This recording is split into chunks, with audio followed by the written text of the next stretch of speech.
Girl, you rule my world. You take my heart. Never a part, but you make me beg. You make me beg. Every time I come over, you make me beg. But why? Why? But why? Ration nimbo, nimbo, nimbo, nimbo, ninza. I.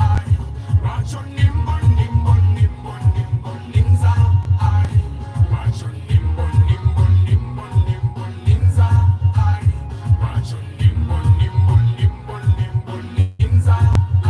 Sitting on motoka, sitting on kabanja, sitting on bling, jagala kuwa some love. Give me some love, be my better half. I promise I will never let you down, my girl. Jewelry, means many things, don't mean nothing. For as long as you got my heart.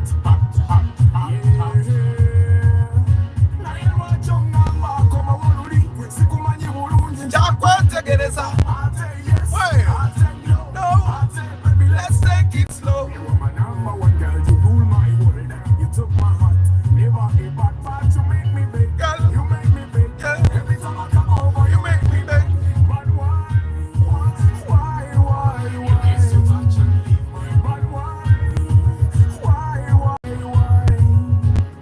Ration nimbo, nimbo, nimbo, nimbo, ninza. Ration nimbo, nimbo, nimbo, nimbo, ninza. Ration nimbo, nimbo, nimbo, nimbo, ninza.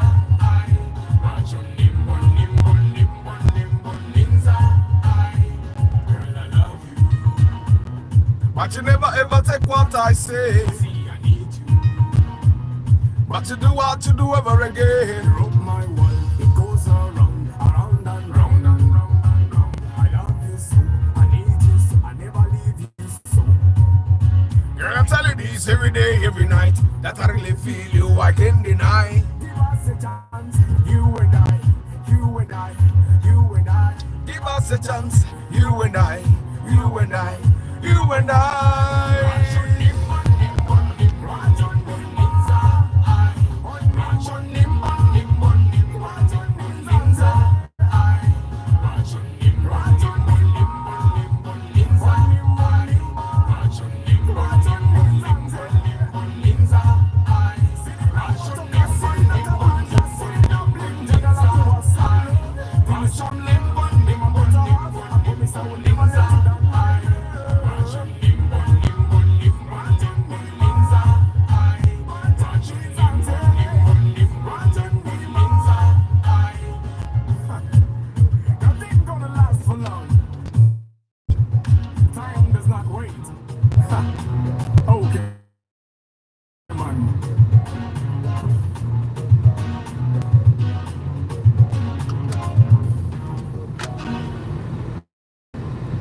Yes, good morning, my people. Egulotwaguze IST old model.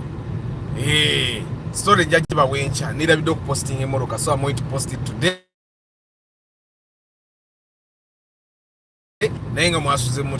How was your night? Today I want us to just converse about talent versus skill.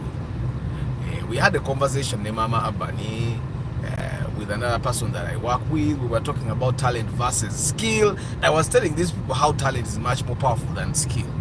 And they were telling me that everything can be learned.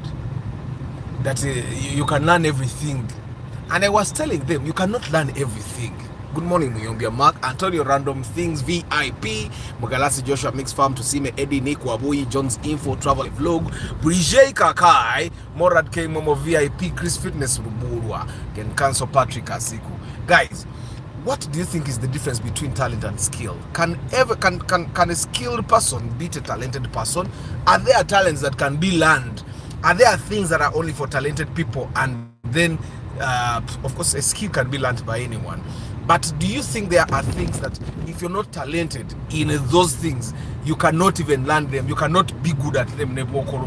Are there things, talent versus skill, what beats what? Of course, I've seen a video of Ronaldo, that young guy, you're not Ronaldinho. Ronaldo, he's Ronaldo. I've seen a video of Ronaldo saying that talent without talent, it doesn't matter how hard you work, you can never be as good as a person that is talented. I kind of agree with that school of thought, because Ronaldo is like literally the big the highest paid footballer in the world, right? And ebintu byakola when you're on the football pitch, nze nkimanyi siri musambi wa mupiira, era ne mutabani wange Abani namulaba dda mumanyi omupiira taliyo agwagala naye taliyo. When the ball goes this way, he goes this way. He misses the direction of the ball by like a centimeter, by like 2 centimeters, not even a centimeter, sometimes it's like 2 feet. So nchimanyi mupiira taliyo. You can see mama Abani aliwa na anyenyo omuntu agamba olimba mu mupiira taliyo. Ate I have an uncle yali asamba n'omupiira mu SC Villa, so I know that waffe wayinza okubaayo omupiira naye mutono nnyo. An uncle muganda wa maama wange yali asamba omupiira mu SC Villa. I think he literally almost went to the national team at that time, but I know that waffe abantu abasinga mu sports tebaliyo. Oyo yekayika gwe mmanyi actually ku side, both sides, my father's side, my mother's side, that's literally the only person I know that has a sports thing. So kati Abani bwagenda mu kisaawe mulaba ng'agwagala adduka n'agoba ng'omupiira gugenze eri ng'agenze eri. Mama Abani yalowooza mbu asobola oyiga omupiira n'aguyiga n'agenda ku national level. So guys, today the discussion is talent versus skill, which is which. Omuntu afokasinge ku bintu byali talented in oba agenda afune skill ajja kuba abali talented. I've seen those things people say when hard work beats talent, when hard talent doesn't work hard. But me, I've seen instances where talented people did not even need to put in work. So guys, tell us Louis and 256 Arthur, a skill can be perfected to a level where it's better than talent. Then Louis, Andrew, then my question would be, are you talking about are you in a place where the talented person exists also and the talented person is also working hard, or are you talking about an instance where it's only a person that has a skill that is working hard? Because a person that has talent bw'ateeka mu kawaka akatonotono gwe skill toyina w'omutuuka ne bw'oba weeyita ki. That's what I believe. But you guys can tell us, talent versus skill. Are there things that are left for people that are talented, and are there things that are left for people that are skilled, and are there things that ne bw'obeera ne skill yenkana ki omuntu ali talented toyina w'omutuuka? That's the discussion for today. Good morning.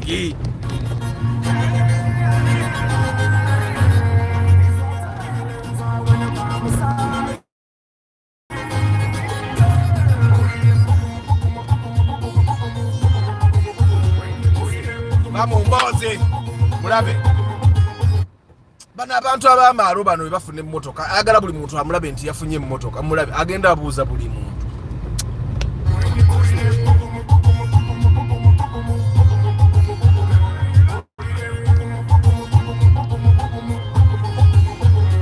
Yefumu walalira mu mutima gwange malabize.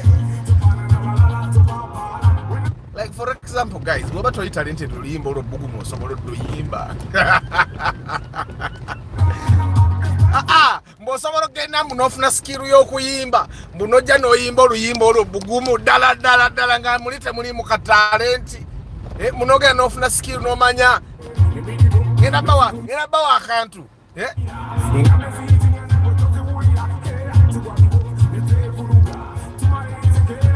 Akantu akadako ako mbunga toyina talent ng'ogenda kufuna skill ng'ojjokako.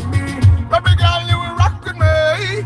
Mbunga ogenda okaida okafuna mbunga otandika okakuba nga toyinaamu talent yadde.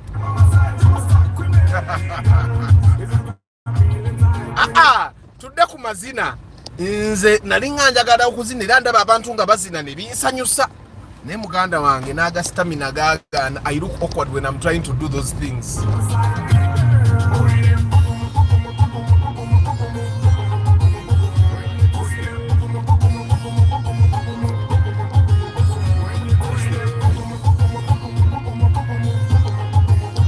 You love me.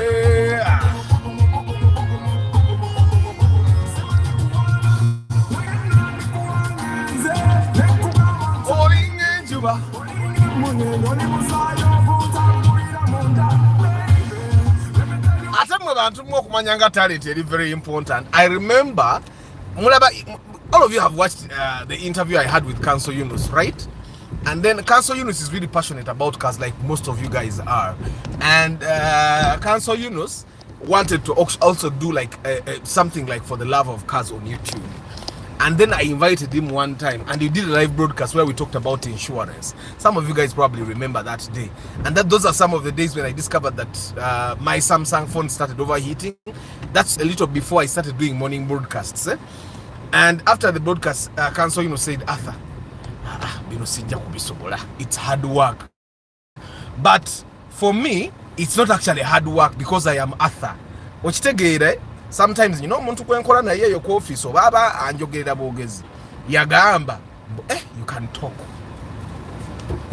Kati I find that some people baba bogera nga it's a talent for them to speak, then wabawa abantu abamu nga bo ate si bogezi nnyo nga ayina ebintu byali talented okwogeramu naye ebirala atali talented in. So anyway guys, talent versus skill kyekikuba ekiriwa.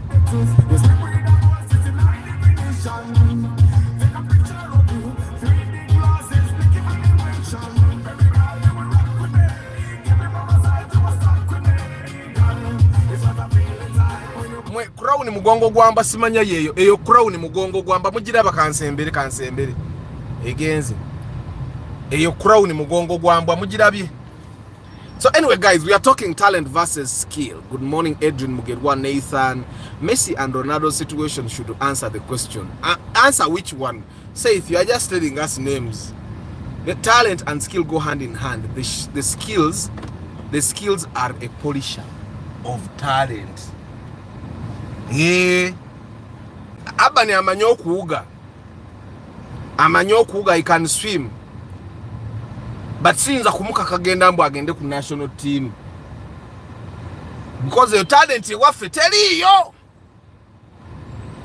Mama bani anyenye omuntu senga abadde asoboloka eno nanga unfortunately this is my channel. Unfortunately this is my channel and Aban is my son. Kati engeri jadi nti mutabani wange skill oboji asobola okuuga is good and singer, but talent Aban has to work hard. Namula balulinga li swimming pool y'abantu abakulu musajja watunga tulinga abamukako okubeera yo nyina n'abaana abalabe nalaba mu swimming pool nga nabo bawakaka. Waliwo abaana abaliyo ng'embuto nnene ndoza muzadde nga bamugamba batwali bawuge embuto zijja kusalika amasavu gajja salika naye nga Aban kati ajja kuga as a skill, as a hobby okitegeera naye tulina okunoonya talent ze weziri.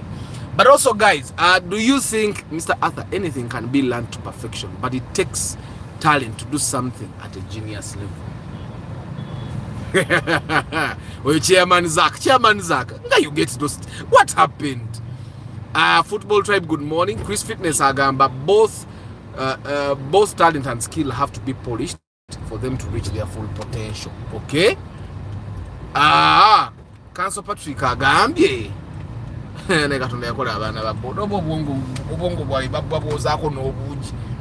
Talent doesn't require one to go to school fees, while skills require school fees. So Council Patrick Asiku, then my question is, can a skilled person compete with a talented person if the talented person puts in work? Because we have to put both these people on the same pedestal. Oluzungu olulidde gwakagambo pedestal badde okamanyi kati pedestal ebanga platform mukitegedde we put them on the same pedestal kakati jekese nga abaddewo yali badde atandika kuntereeza tekyogeredde wakyamu. But if a skilled person and a talented person work at the same level, put in the same level of hard work, can a skilled person compete with a talented person? Simon Peter, Paul Sema, good morning. If both these people put in the same amount of work, can a skilled person compete with a talented person? I'm going to give you examples because I expect you guys actually to share examples. Mtuwe kwa example.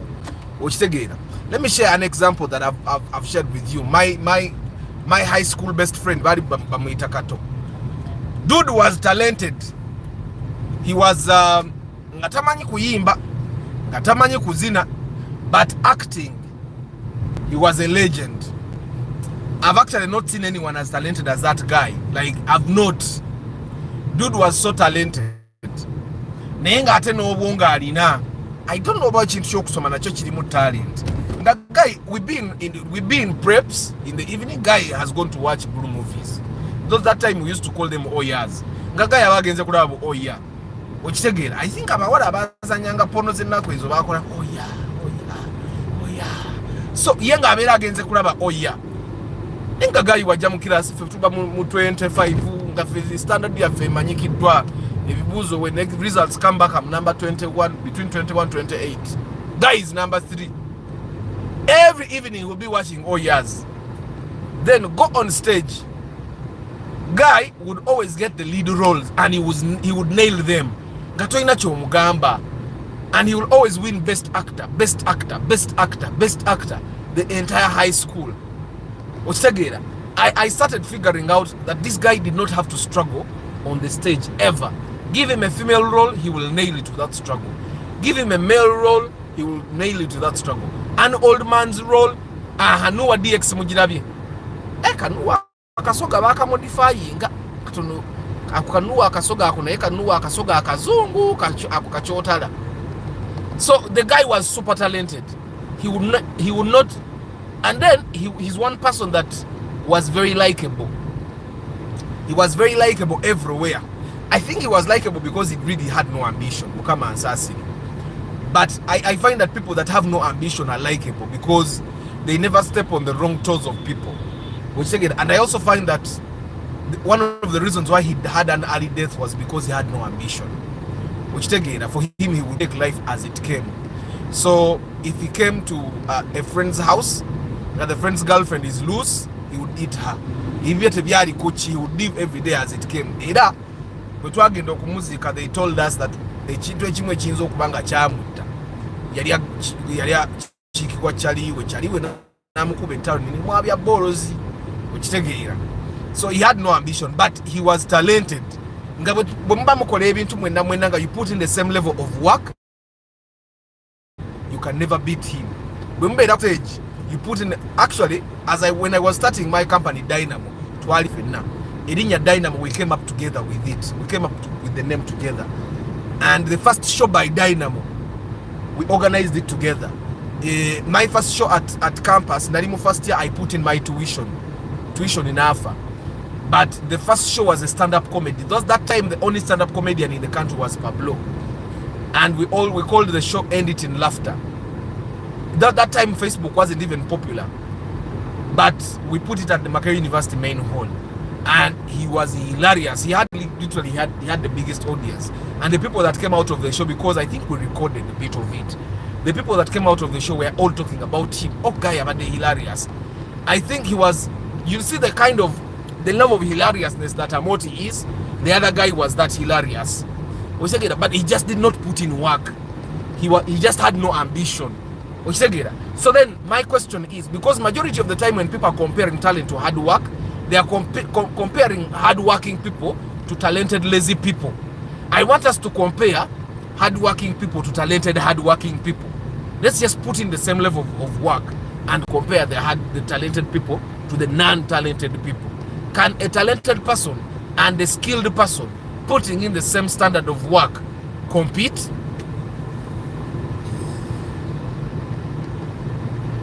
Mama Ban has something to say, but unfortunately, these are things where Mama Ban is not allowed to converse.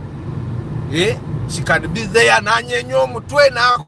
This is for us. She can probably go to the channel and comment on the live broadcast anonymously, but she cannot comment here live on the broadcast.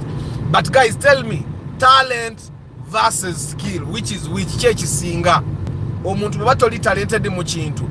Is there a chance that you can actually compete with a person that is talented and beat them, be better than them? Yeah, Is it possible? Because I find the other example that probably you can give, literally every young boy has rapped when in high school. Gwe sarawo baba sarawo marido sarawo oragawa ogende no ogende eri.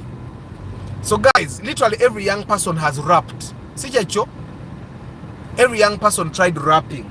You remember the songs, the Black Eyed Peas, people killing, people dying, ta ta ra ra, children hurting, ta ta ta ta ta ta, and you did turn the earth a cheek, father, father, father, and then we started rapping, yeah, and then you remember literally everyone tried to rap Eminem, Busta Rhymes, Dr. Dre, all those things. We all tried rapping, but rapping is not for everyone, because you need to have the talent of rapping for you to actually rap. Like Eminem doesn't rap because he puts in hard work. Eminem raps because he's a talented rapper. You get it? Like when we go to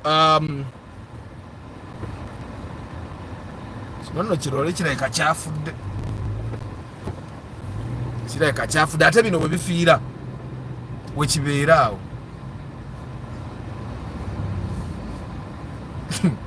abadde yeebase nno mukimanyi nti abadde yeebase omusajja abatwere abadde yeebase mbadde muyitako bwe nti ng'awawamuka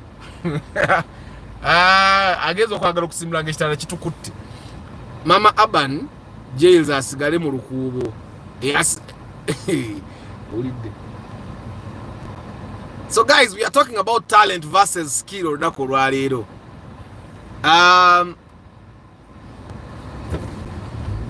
Leero nabadde azuukuse sikatantomere naye nga ye oyo gayi wa trader abadde yeebase. So anyway guys, we are talking talent versus esimu ngeyagala kubuuma ate ka topic nga kabalagavu. We are talking talent versus skill. Do you guys believe that they are talented teachers? Nga ye mulimu musaya akirina. You guys, I'm doing CIM, but there is a guy asomesa ku CIM. He's not a talented teacher. He's not good. He's not good at teaching. He knows marketing is like one of the biggest brains we have in the country. He's super good at marketing, but he's not a teacher. He's not a teacher. Unfortunately, engeri gyenchakola CIM acyansomesa people banga meka, but I wish he didn't teach me. He's not good. And then there is this lady that has been teaching us. She's a teacher. She's a teacher. You know how someone even takes you through naga where I got to funa maxi math bambara batinebe nuna bidadala ngo ita. Okitegeera, she's a talented teacher. Do you guys believe that? What do I know musajja babinga mwita Mr. Sembusi yera somesa math wa femtiana. He just wasn't a talented teacher. He would jump from left to right. Ngira munanga abana bamutegeera be bali but talented math geniuses. Bakafuma basemusu Andrew abo baba abanga math abangwira naye ffe nga tumulabadde tugoberera tutingadde nadde at the end of the day. Wow. And then there was this lady, Madam Nakato Yenga amanyi Kamas. Yasomesa ne economics, I think at A level. Yate yasomesa ku A level economics, but she was good. Okitegeera nga ye musomesa. Then there was this guy nga tumita na Mr. Bean. He was she was a CRE teacher, a divinity teacher. He just wasn't talented. He knew divinity, he knew CRE, he knew the Bible verses, he was even a reverend. He just wasn't a talented teacher. Okitegeera nga tubira mu kirasa abana baba mu mujerega. People, you actually find that a talented person, people don't even mock them. Somehow the respect just comes because he's super talented. And then I have an actor going naye. I was talking about it nga tuli watu wakane Mama Aban. He fits in every role you put him there. Nebweba role badde yagala muntu muwanvu ye mumpi. Ajagituulamu ekyobumpi mu kyesonyiwe. Okitegeera, he just sits in those roles and does them. As long as he has the right director, he sits in those roles nazikola nga bw'ozaagala. And then there are those people ng'afaanana role ye n'ogimu. There is a person I hired one time to act with us. I know mtu gulingo gwa Yuda Iscariot. Kati I hired this person. We were playing. We were doing which King Lear, and this person was supposed to be. And this person was supposed to be He was supposed to be what? Mukinglia characters in Zera. The character I gave him, because he looked like that character. You get? He looked like that character. But guy ngabiganye. Nitumuleka obule square yafana na character ngabo agitulamu. Like we have had like instances from tuzanya obutabo bwa masomero. We have had instances where people come and they say that character was supposed to be brown, but this black person has done it. That the person sits in that role properly because he's super talented. So I'm going to park somewhere and first read these comments because I know they are fire. They are fire. Some of you guys are not talented, but you are skilled and you feel like a talented person could never beat me. Me, I'm one person that believes that there is talent, and you can never beat talent even when you go for how it doesn't matter what level of training you go to, you can never beat talent. Ompira nagezako gwagala. Obera mutisawe nga n'abantu bakwagala na olabikirayo na bubi because you're not talented. You get it? But of course, guys, you need to understand that talent doesn't guarantee success. Someone can be very talented and they struggle all their life. There are people that I know that are very talented. Nga guy wo mutuza about computer quality graphics ez'amaanyi na editing ekyo n'akiteeka wali talented ng'ebintu etebiri muntu oba yagenda mu training wano oba yagenda wa nga yatandikira ku ewo omuntu n'ayiga beba abantu abatera okuyiga with apprenticeship. Someone goes to a carpentry, works with the carpenter, and he does work better than the person that taught them. That's talent. That's not hard work. That's talent. A person comes and works with another person for like 2 weeks, and whoo, he's better than the person that taught them or the person that employed. That's talent. You get? And then there's person that has to go to school. Like there are jobs where it's not, you don't have to be talented. Like I find that doctors, you don't really have to be a talented doctor.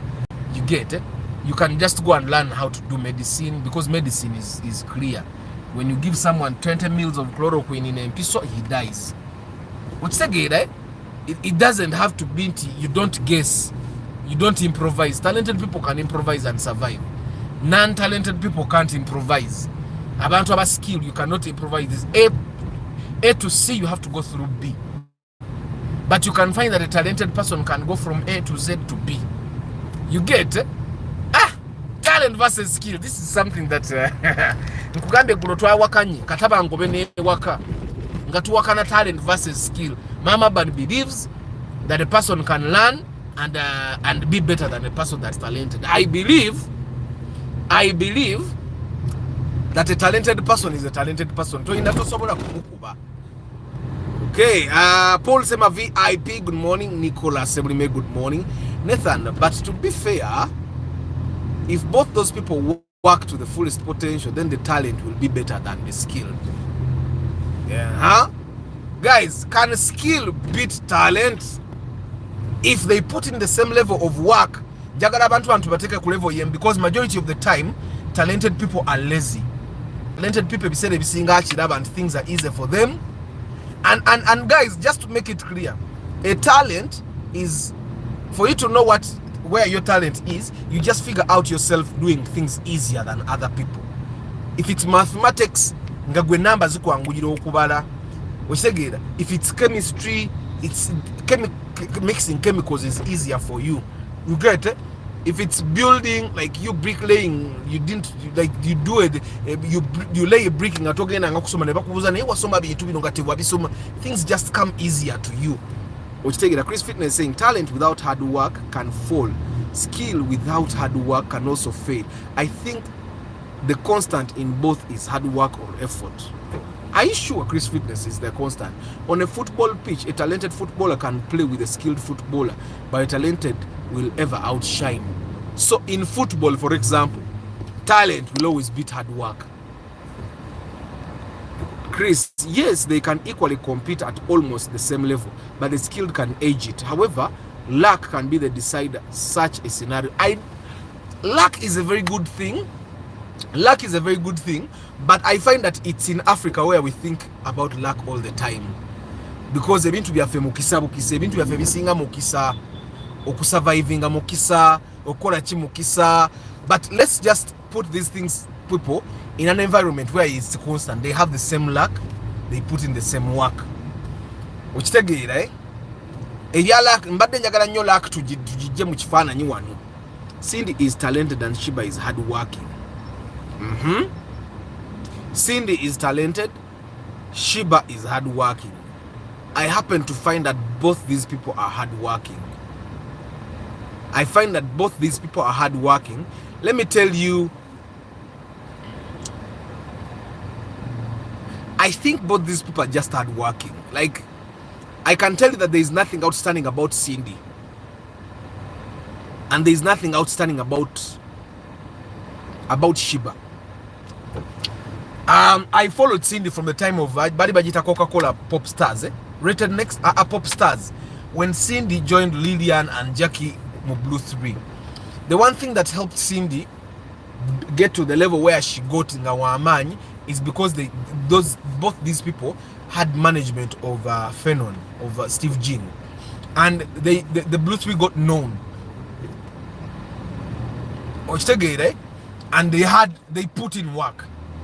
The one thing that helped Shiba get to where she is now, especially in the beginning, was Jeff Chiwa. He was the secret in Shiba's career.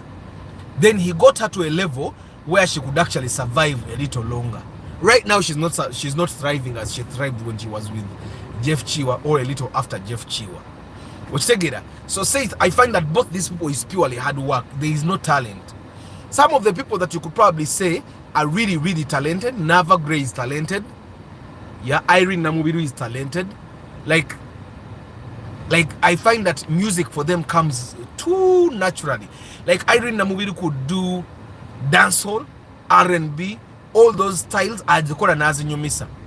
You cannot say the same thing about Cindy or Shiba. So I find that this is personal.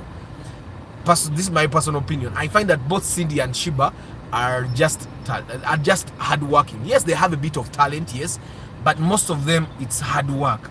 Which take it, right? For both of them, it's really hard work and a pinch of talent management or a bit of management. Which take it, Bani abetomedde wano. Bani abetomedde wano. Uyo. Yosi Subaru. Ate n'otomeranga ko mulala n'otatomera wa taxi. Kiba kiwedde. Oyo agenda kusasula. Oyo agenda kusasula. Aba taxi takuviira kaawo. As a matter of fact, bampa y'omwana wa Subaru yeevuddeko. Bampa y'omusajja wa Subaru yeevuddeko kubanga wa taxi abadde ne gaadi. Wa taxi abadde ne gaadi. Ate wa Subaru yali mu nsobi kiri obvious. Kuba tebatomerera mabega. So guys, Nicolas Sebulime is saying Ronaldinho was talented, but Zidane was skilled. Zinedine Zidane.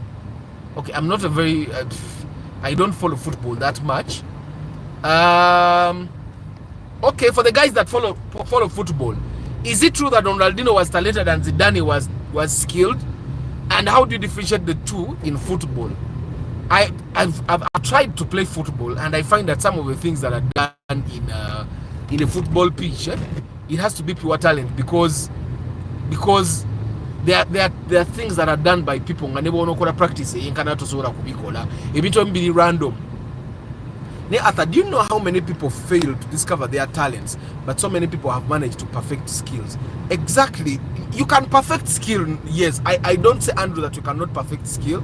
You cannot be very good at a skill. You can definitely, because there is. I don't think that all the drivers on the road are talented. Most of us, we just learn the skill of driving. But a talented driver is the guy that goes and does drifts. Or yaba talented. Now again, nakola rally. Now in a rally. That's talent. A person without talent is nothing, because we had a computer student who used to teach us more than a teacher. Or you man are talented about computer. Tunaire Seth Kagaba, Cindy has a good voice, man.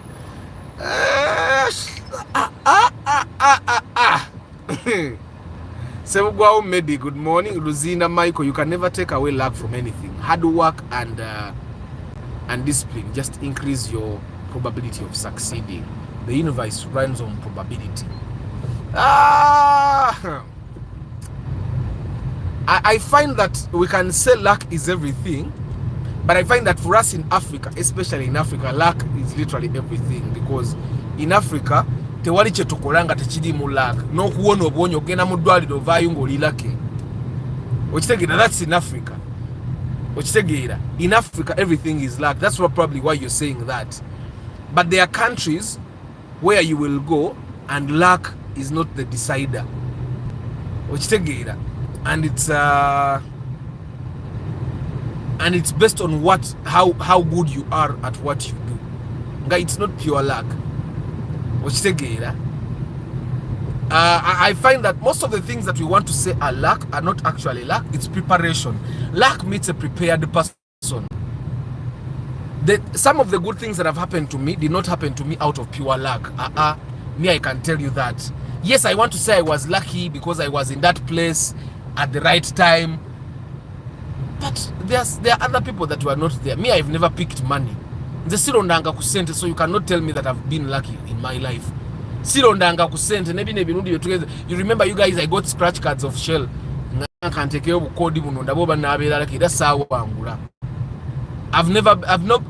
lucky people are the people that pick money. He's lucky to be in a place where that money is and no one has picked it. That's luck. Actually, luck sigitegera. The last person that tried to give me free money, yazimpa nama nagamba nzagala nga nyingi nazimbalira zonna, and I had to pay all that money. So Michael, luck is there, but I think I'm one of the people that don't believe in luck. Right? I am one person that doesn't really believe in luck. I believe that everything that has happened to me, I've seen it, was because I decided to intentionally do something. That is how life has happened to me. I remember there is a project I got. I was literally not renewing the website. And then Mama Ban said, but you renew the website. Then I renewed the website. And the next month I got a phone call for a business. The person only called me because they visited my website. So that wasn't luck. That was me renewing a website, and because the website was live, the people that had no website could never have been lucky to get that project.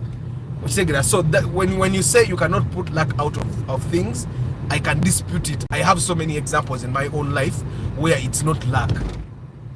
Right? There are so many things, so many instances where, for example, I was applying for something, and just before I went into an office, I discovered I missed something on the papers. I retyped, drove very fast, went and printed another copy. And the things I added on that document were the things that were the deciders of whether you get the business or not. So that wasn't luck. So Michael, I can actually differ from you and say luck doesn't decide everything. It's what you do that decides. So that's why we have to put in hard work. So today, talent versus skill. Can a skilled person beat a talented person if they put in the same amount of work? Ronaldinho was more talent. Zinedine has all the skill. Okay? And when you compare those two footballers, and just to tell you, I don't even remember how Ronaldinho looks. But I know Zidane. Zidane had a head that looked like that of Judas Iscariot. It was not so. So I know both these people were popular. Now for the guys that know both these guys, who could beat the other? Who was better than the other? Was Zidane better than Ronaldinho, or was Ronaldinho better than Zidane? Yeah? So skill versus talent. And guys, let's just put luck out of the conversation, because the person has seen a lot of things happen to him. It's not luck. It's just he made a decision. Right? There are people that are luckier than me that I know. Okay. You people nganonda nnyo money. Even last month I picked category lucky. Nze sirondanga ku sente obulamu bwange bwonna. It is clear through the points above that both talent and skill go hand in hand. A skill can be easily learned. through dedication and hard work. One can learn to do a skill. However, if the task is done without talent, your task will not be unique, and as a result, you will continue to live in mediocrity. Mubiwulira. Waliwo comment ezimwe zali nyumya okusoma nga maama Abani mwali muno mu mmoloka. Because bannange nga twakayanye. And I find that parents, abazadde mwe abalina abaana, start figuring out what talent your child has. Start figuring out what talent your child has. Because once you figure out what their talent is, you're going to make their life a little bit easier. Because they will find doing tasks easier than anyone else, and they will beat them. Twasoma n'omuvubuka nga bamuyita Kavuma Abubeka. He's a math teacher right now, and he's making it. He's killing it. He's a teacher of math. But I can tell you that Kavuma is making a lot of money because he's a talented mathematician. He's talented. Actually, Kavuma Abubeka yasomesanga n'abasomesa math. Mike Agamba, I have seen very talented footballers whose entire career dies due to bad luck, with constant injuries, and average footballers. Michael, it wasn't bad luck. Whenever you keep getting injuries, it means you're doing something wrong. It's not bad luck. Guys, there are people that are talented but not, they don't try to perfect the skill, because skill is important. But with talent, it's easier for you to execute a skill. I don't know if you guys get what I'm saying.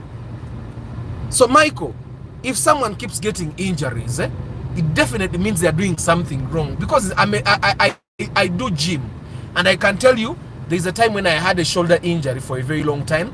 I went to hospital.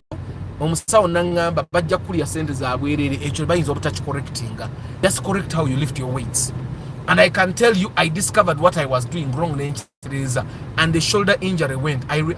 Now for like 6 months, it corrected itself. I no longer have that thing. So I realized what I was doing wrong. So if someone keeps getting injuries, they are definitely doing something. It's like you telling me that you are a talented driver, but you keep knocking, so you have bad luck.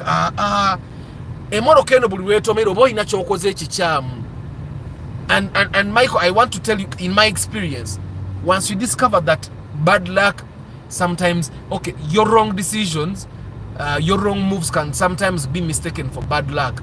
Trust me, things will be easier for you. Making decisions, which say that you start making cautious decisions, and it saves you a lot of trouble. You start even taking responsibility for your actions. Some of the reasons Rachab and Tiba taking a responsibility for their actions is because they start saying, you just took the wrong decision. Yes, there is luck in things, but being a person that is not so lucky, being a person that has to be at the right place at the right time, that's the number one place where you see that person is lucky. After some things, it's a matter of time. When your time comes, no matter what you go through. Yes, there is that time. There is that time. But you guys remember Spider MC. See a later kantu kabaka sera busera. Where is he now? Bochogamba kasera ka Spider MC zali weeks ibiri. You guys can tell me that Spider MC was supposed to last 2 weeks, because the guy was poor for like 2 weeks, and that was it. So Spider MC was supposed to be lucky his time was just 2 weeks. Yeah, I don't believe in Kaba. Yes, Kabaka said for you to start, but once you get started, yeah, then you actually have to put in work. And when you put in work, you actually have to be talented. The talent will make things easier for you. Akasera katufu, but akasera for you to break through might come. But akasera for you to break through will come. But talent and skill and hard work will make you stay up there. Good morning, Mr. Starch. Starch. Rakwasi ndasoma comment mbali njala kubuza okutimba muri talent obo muntu asobola okuva inaga kangene njigo okutimba singa aba ina talent ya art. Now, to me, I consider my communication skills being a talent, and my skills are knowing what I do. Lights, sound, DJ, but technically knowing sound, event, and the PA. So that's not a talent. There are people that listen to sound. Now, omuzindalo guliko eguli mugenda amazima mugenda okulaba ngo omuzindalo tiguliko okitegeera. Now that person aba ina talent, a listening ear. There are people you see ne bagamba ha producer gundi aina eriisa eriwuliriza amanya if you're talented or not. Naye nze leero kajjamu kano nyinza okugaana okukagumira eggulu kandwisizzaamu.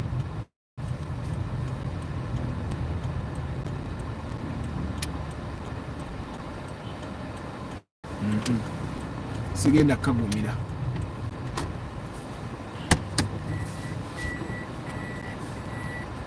Kanchuke baganda bange. Manya okukyuka kuno kwetaaga concentration even for us the most talented drivers. Bantu bange. Talent versus skill. Mr. Arthur, it's very difficult for me to talk to a client na atampa mulimu even in a day. Kat start, some people come and say that you are just lucky, but you know that you have a sweet tongue. You can sweet talk people and they give you business, but someone can outrightly come and say uyo nserikali alilake mukisa taina byayogera bulungi. Okimanyi tubasobola okujja ne bagamba you're not a communicator, you're just lucky. Yeah. And do you think that even with your talent of communication, someone can go and become her? Nange ekintu kya skill kino bannange tukyoba exaggerating naye talent eyo mukama alina ebintu ebirala byagattirako. Okimanyi mukama alina ebintu ebirala byagattira ku talent yo. So guys, we are still discussing talent versus skill. Who can beat what? Who can beat what? Can a talented person beat a skilled person? Can a skilled person beat a talented person? And guys, I want us to imagine that they're exposed to the same luck, they're exposed to the same, they are putting in the same amount of work. Let us not compare a person that puts in a lot of work, ngatali talented, to a talented person that is lazy. Because that's normally a very bad comparison. This is a comparison meant to make non-talented people feel good. No practicing esawa abiri munya ngoli wa talent practice esawa abiri munya ojja mukubo. Omuntu alina talent, they can even smell the ball from a mile away. Okitegeera kati nze ebyomupiira nabivako nga ndi mu primary nemanya nti sijja kusobola. Okitegeera nemanya sijja kusobola ebintu ebirimu ebyo simanyi omupiira ogusa n'ogusa ku kibegabega nomala n'ogusa ku lulimi nomala nga tokutteeko nsinza butagukwata era nyina ogukwata nengusa wengwagala gutandikire.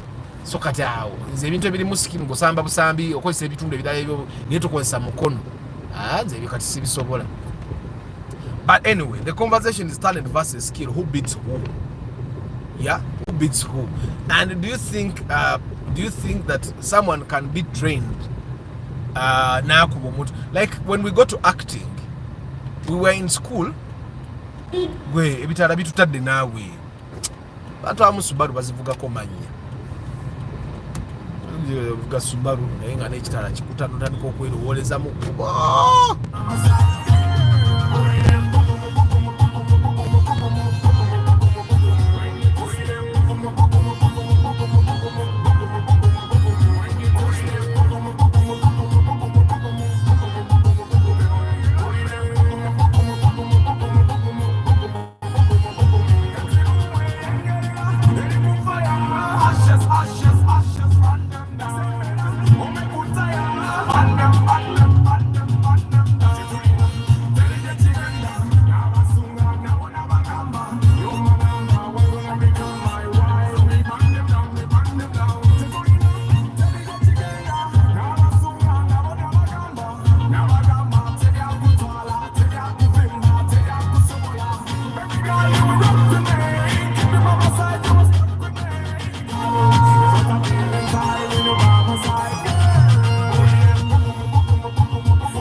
Kawenja Emma is saying Arthur Amoto Mbaranguzi is talented, Kansime Ann has skills to do work, but both are publicly successful. Are you trying to tell us that Kansime is not talented? Yeah, because Amot and Kansime Ann both have skill. Yeah, I believe both are talented, but I believe that Ann Kansime put in harder work, yeah, to benefit from her talent than Amot. Amot reached a certain level and he became comfortable and he said, here I'm fine. Kansime Ann has never been comfortable. Kansime Ann is always pushing the limit. She's always writing proposals. She's always writing scripts. Not so. Amoto Mbaranguzi is talented. Kansime Ann is talented. But Kansime Ann put in harder work. So these are two talented people. Yeah? These are two talented people where, of course, a woman and a man cannot have the same degree of funny. You get it? A man, there are things that a man can do and they don't. But there are things that a woman would do. You get it? So there are things that Amot can do that will be funny because he's Amot, a man. And there are things that Kansime would do that they should be considered funny, but because she's a woman, an African woman, we ask ourselves, you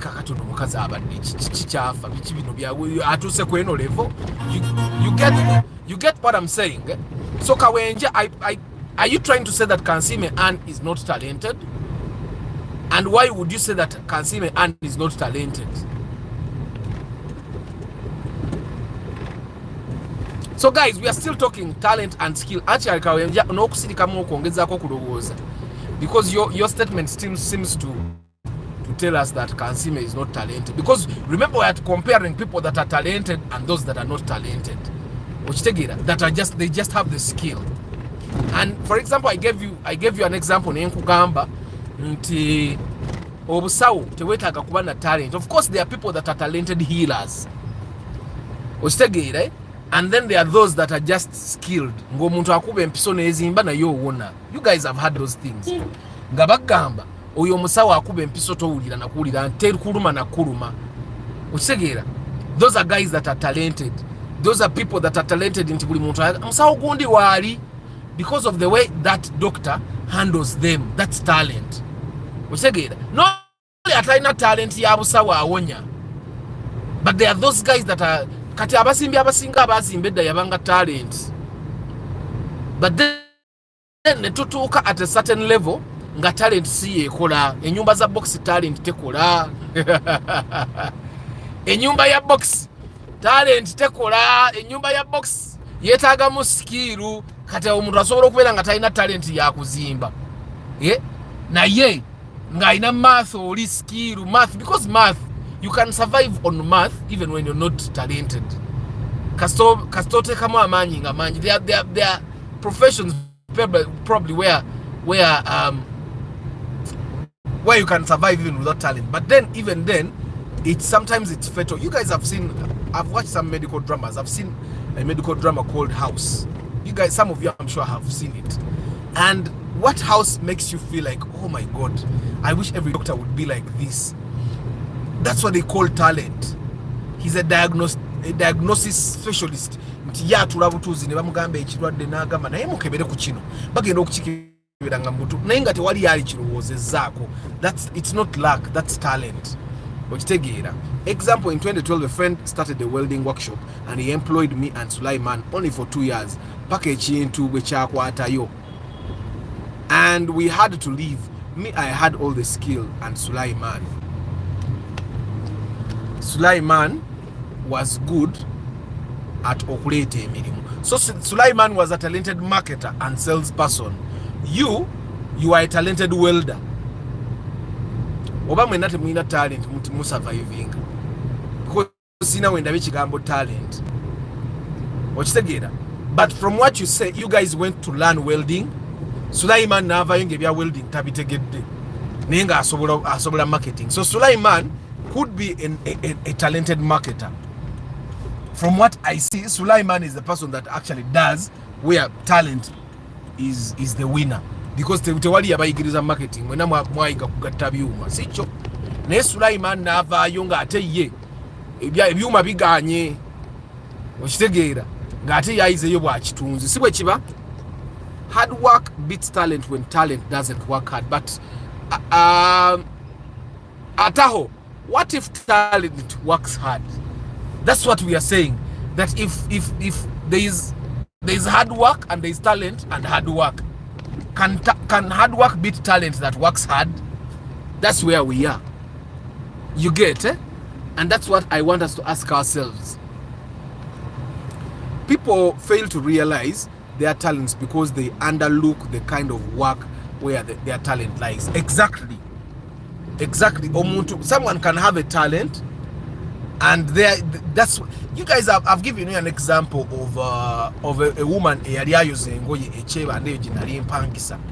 was a dog being a suramuka container.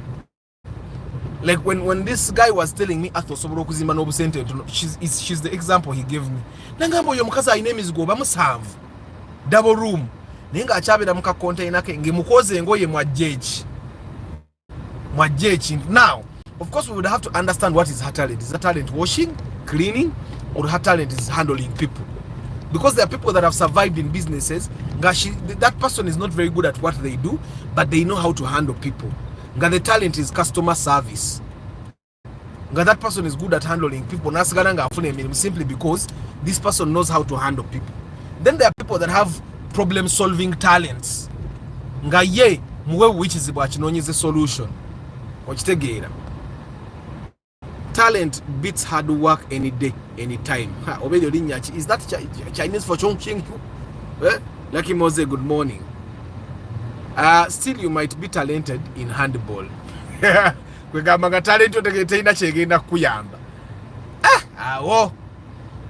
talented in handball. I better talented in using their hands. So you take a sort of talented guy in a just afne ateke manyi mu basketball. Right? Antonio, in an example, we might be talented in handball. A person that is talented in handball is probably talented at using their hands. And guys, I want to go back to the point of luck, guys. When I was in my earlier years, like I knocked up to a time when I was 22 years. That's in 2012. The last accident I had was the accident I had when natomera kamazda ko mukazi nanzijamu emitwalo 5. I decided that I was never going to have an accident where it was my fault again. And I can tell you, I have never had an accident again where it was actually my fault. Since then, I've not. Because I decided, abantu bangi ogenda n'obasanga ne bagamba accident ezo munange mukama bw'aba yagadde tayagalanga ko mukama tamanyi navuga motoka ng'omuwaayiriza nti bw'aba yagadde. Okitegeera? Tamanyi kuvuga motoka ng'omuwaayiriza nti bw'aba yagadde. So I decided in 2012 that I was not going to knock again. And I can tell you, personally, nze tosobola kujja n'oŋŋamba nti because all the accidents that I had at that time were due to recklessness and lack of skill.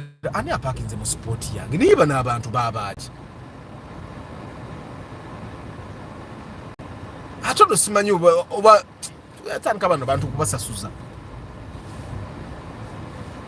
ate apakinze emmotoka nkadde kati unansonyiwa bannange waliwo sport ezimu nga balina zitulekera lwaki tagenzi n'apaaka engeri gy'ateeka ekimotoka kye mukyo kajja ateeke wano mu sport yange geno mugambe nanyini parking genaajaga totyayo geno mugambe nanyini parking genaajaga agenda ateeka erizi ngenda funayo akapande nkasasulire wano parking reserved. So anyway, guys, Kiwa Gamba, good morning, Arthur. I'm kind of busy at work. Watch it. With Deco, one can be with a passion and a yenga taina good touch. One can also be with talent. I say obuyisi. One can be can have passion and taina good touch. Talent. One can also be with talent. He will execute and put out good work. Also find one with talent, so it takes a lot. Exposed to the same environment, talent will always be superior. I don't see how you beat math genius in his field given the same factors available. Exactly. Mr. Arthur Kati Oyo Yenze, you might not see me on the DJ's table, but I'll produce good sound. Plan the event and coordinate, manage, because it comes with a lot of things, logistics, service, vendors. Chris Fitness Agamba, for me, having observed and worked with a couple of people, I'd rather work with highly skilled people than highly talented people. Why? Highly talented people do things naturally and things come naturally to them, and usually they can't explain concepts easily compared to skilled people who learn almost all details. I find that the skilled person, it's predictable. A skilled person so they are very predictable, and it's much more easier to work with those predictable people. But me, I would rather work with a talented person that has a pinch of skill. And I think that's why organizations be in professional development. Someone is talented, but you keep developing them. Nobody some kakosi kano, nobody kakosi kali ochitegeera. Mr. Arthur, here is the scenario. I go to events, bibvuru, but I don't go to enjoy. I critically go out there, technically enjoy sound, how it's produced, what they are using, analog or digital. Talent is doing something with ease, and ease, energy input. So guys, then it brings the question. Zidane ne Ronaldinho. Ani yali akuba munni, ani yali asinga ku Ronaldinho ne Zidane, and Zidane gwenzukira kuba yali afanana Judas Iscariot. Ronaldinho sijukira nabo yali afanana, but you guys know the football. Abantu abali mu sports, Ronaldinho ne Zidane, ani yali asinga ani? Ku Ronaldinho ne Zidane, ani yali asinga ani? Ya nga bwemba siula. Enchange nabanyumiza inspection yeggulu. Muyombya Mark, Antonio Random Things VIP, Nico Abui Jones Info Travel Live Log, Brigitte Kakai Morad K Momo VIP, Lubura Chris Fitness, Council Patrick Asiku, Louis and 256B Edwin Mugirwa, Seth Kagaba, Nathan Kambes J Chairman Zach Football Tribe, Simon Peter Paul Sema VIP, Nicolas Sebulime,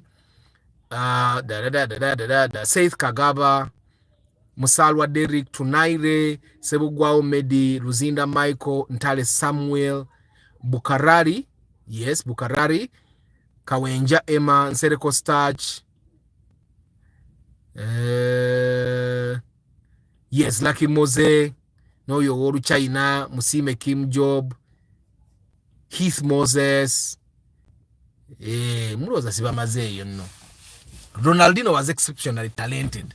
But then, Nico, the question is, did Ronaldinho botunulira their football history? No gatagatamu scores bakozezo omupirezo. Was Ronaldinho better than Zidane on all fronts because he was talented? Because and guys, do you guys accept that there are fields where a talented person will always beat a skilled person, however skilled the skilled person is? Because I'll give you an example. Uraba from performing arts, a talented person will beat a skilled person any day. I'll tell you that in Zenasome Makerere, I have a degree in drama. In drama, to covering a film, of course, Kati Makerere bali mubia ula film bagena jikolange eri yoka ne drama ebere yoka. But for yadina drama and film combination, and there are people that came to study with us nga tebali talented. Ngobaraba tebali. But because the church yasoma na struggling and akisigaramu, they have struggled all their lives because they cannot stand out. And there are people that came to school that they are very talented. And because they were talented, everything came smoothly for them. Even in class, because they are talented, they know that when you're on stage, there is this place, you do this, nti niwe abatusomesa theories nga bonulaba ne bagamba nti Plato yagamba bwati nga banagamba there is this theory, there is that theory, nga theory, because the theory is literally telling us what is common sense to us as the talented people. So they will ask me about what Plato said, and then I'll just look at my and then Plato yagamba, and then the person Plato yagamba chino, just one statement, and I write like a full scap because changambe is common sense to me as a talented person. I'd rate Zidane a bit above Ronaldinho because of his consistency. Okay? Good morning, Kalavas. Athali rola Kalaivu Kansubi. Oja Kalava. I've been really tight. Thank you. Amina, desire. Then, Botubere Makerera Ura, Abasomesa bad drama and film. The talented ones rarely teach. The talented ones rarely teach. Yes, you'll find some talented people teaching, but the people that teach at Makerere University are not talented. They're the first class people. Yagene Makerere na akora first class na aitao. Because they got a first class, they had them as assistant lecturers or junior lecturers, and they survived as lecturers, and they lectured the talented people. You get what I'm saying? So majority of the teachers in schools, in universities, are not the talented people. They're the people that could cram. They're the people that were talented teachers. Let's say they are teachers. You get? Or they have the brains. They are talented in that area where they are teaching. They are talented teachers. They are talented teachers. But they are not talented katubutugenda mu soccer academies. But coach mbaraba b'emipiira. Coach ebiseera ebisinga abasi musambi wa mupiira mulungi. Aba talented teacher nti asobola okugamba omusambi w'omupiira, you are talented person, but bw'otakola kino nakiri you will go under. Okitegeera? So I find that buli muntu alina talent, and I think we just have to figure out our talents. Okitegeera? I'll give you an example from performing arts. In performing arts, a director is not necessarily a talented person.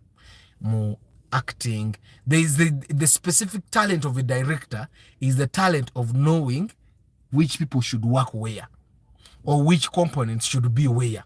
That's the talent that directors have. Director doesn't have anything. Echimufura special as a director is knowing how to put things together. That's why they call him the director. He directs things. Nti some directors are successful and others are not. The successful directors know what to put where. The unsuccessful directors just don't know what to put where. Nti the successful actor knows how to be creative on the stage or in a film. If they give them a line and they say, I want you to say it like this, and he will say it on point every time. And because talent will beat hard work any day, directors will always prefer to work with a talented actor, because a talented actor doesn't require for a director to put in a lot of work, to hire a lot of talent coaches, and all that. Yes, director can direct, but a good cameraman will bring the idea to life. Bukari, then there's still a difference. There's still a difference. A cameraman and a director are different. Even a good cameraman with a bad director will not get a good image. Now, there are people that are cameramen in places where the camera skill is the only thing that is required. Camera is a skill. You don't have to be a talented camera person. Mu camera, talent omuntu je yetaga is the talent of seeing a good image. That's the talent they need. Either the good camera people are artists. Some of the good camera people I've seen can paint, they can draw. Those are their talent is art. But camera, anyone can learn the skill. The skill at directors of photography is the skill of knowing a good shot. That is art. Or your art. Jimmy Spire Sentongo can be a very good director of photography because he has an eye for that. Zidane is Ankansime, Ronaldinho is a Moto Mbaranguzi. Antonio. Okay, now I want to get these two things straight. Ankansime and Zidane, are they not talented, or they are talented with a pinch of hard work? And then Amot and Ronaldinho, Are they talented and they don't put in hard work, or but they are talented and also put in hard work? Njagala kola difference, because Amot finds being funny natural, but you also have to understand that some of the things that Amot does to be natural, Anne Kansime doesn't. And probably Anne Kansime doesn't do those things because she's an African woman. And that if she did those things as an African woman, even you guys would judge her. Ronaldinho was one of the best of his time. When he went to Barca, their system changed and they started winning trophies. Actually, even in football, more talented people are expensive. Ochaloy, thank you. So I want to get a difference, guys. When we compare Anne Kansime to Amoto Mbaranguzi, and I want to put a disclaimer, this discussion is not to put down anyone, because I find that we as Africans and Ugandans, we think that when someone says something that is probably not good for you, their aim is to put you down. I've seen that so many times. Like when you say something wrong about a certain brand of a car, then the people are saying, you're putting down people's businesses and all. We believe that the people that wish us good will never tell us something that is not good about us. It takes a level of exposure, which majority of Ugandans have not gotten. It takes a level of exposure to understand that someone can actually say something that is not very good about you. So guys, I want you to, when we're comparing Amoto Mbaranguzi to Anne Kansime, is one of them not talented and they're just putting in hard work? I want that for you guys to tell me that. Is one of them, can one figure out their talent at 35 years? Yes. Nico, talent can be figured out even at 80. Let me tell you this. I saw an interesting interview of Janet Jackson and with BBC. And in that interview, Janet Jackson, for the guys that don't know, Janet Jackson is a sister to Michael Jackson. And then, this is interesting. Janet Jackson was saying Stevie Wonder is their cousin. Stevie Wonder, for the guys that don't know, is that blind guy that plays keyboard and sings. Tracy Chapman is their cousin. Then Samuel L. Jackson is their cousin. So when you're looking for your talents, some of you guys, your talent is kubera musawo Muganda. You were here. Nga gogenda gendo okunya ekikola kya ovacado nga atho omutwe gumurumu okikwato kimuteke wano omutwe guwone. For you guys to figure out your talent, you also, like, I'll give you an example. Kusaidia mama wange. Yeah? Julie Sesanga is a very popular musician, singer in the 90s. She teaches music at Chambugo University. She's my auntie, Muganda wa mama wange. Then there was a lady Arimbaka Bamuitanga Joy Sesanga. Joy, yes. In their time, Bali wo. Ostegei, right? Kati nyina akarandira akali in the performing arts from that side. Nyina akaranga akali in performing arts from that side. Then creativity, what side indala? Nga both the artists, drawing, decoration, and all those things. Ostegei. So then I have a knack for the arts from that angle. Because now, as you're looking for your talent or you know, that's why it's important for you to know your family tree.